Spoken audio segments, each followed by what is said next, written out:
from any kind of other major source of, I would say, fresh food, if you want to think of it that way. So I just know that, like, in that instant, it is definitely a problem, and then it perpetuates a lot of health issues. And so I think that's the kind of the connection that I see taking place. But as far as getting more Native American communities involved, I think that the focus on children is definitely probably one of the primary ways to do that.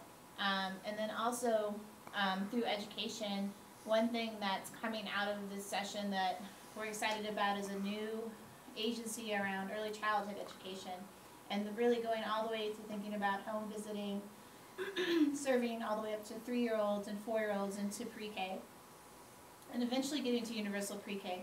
But when I think about that piece of the connection, is that I think there might be a way to have the efforts of this group connect to some of the programming that's going on with women and children at that age level, to start thinking about what are their needs, how do we support them, and what can we do to provide different opportunities for the mothers and children that they are serving through the home visiting program. So there's a whole year that's going to take place starting in July that will be designing this exact strategy, but also building out this new agency that's going to exist in New Mexico. So the governor signed the bill. Senate Bill 22. I've also learned about following bill numbers, which is not something I never looked at as a principal, I'll be honest. I'm just like, well, I don't know, is it good or bad? So yeah, but learning just a lot about the whole process, and like has been really, really interesting for sure. And I think that this new agency, there's some opportunity to actually design it. So I think in that way it's good because it's on the front end. And then the idea is that this Children, Youth, and Families Department, the Public Education Department, anybody who touches the early learning and younger children in that area would come together. There would be a new secretary that oversees it, but then they would collaborate together to really come up with a plan. So if there's folks that, or if this group is somehow interested in connecting, I think that would be one thing around this one particular issue.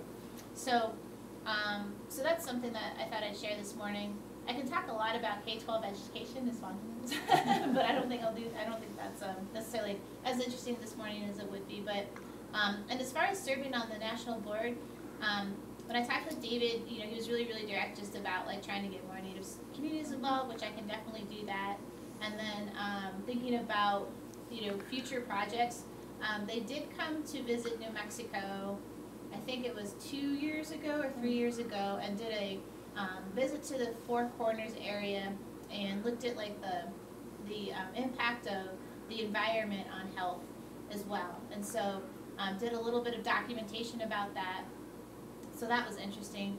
But I think like from the faith-based and neighborhood partnership context, you know, continue to support anybody on that advisory committee. We still stay involved, and it's interesting in getting to know the work that you all are doing locally, but also like what's happening on the other levels as well.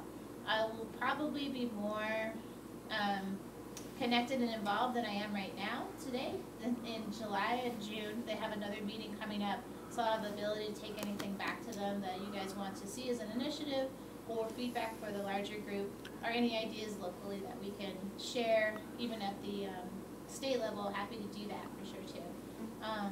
But yeah, so just thank you for the invitation.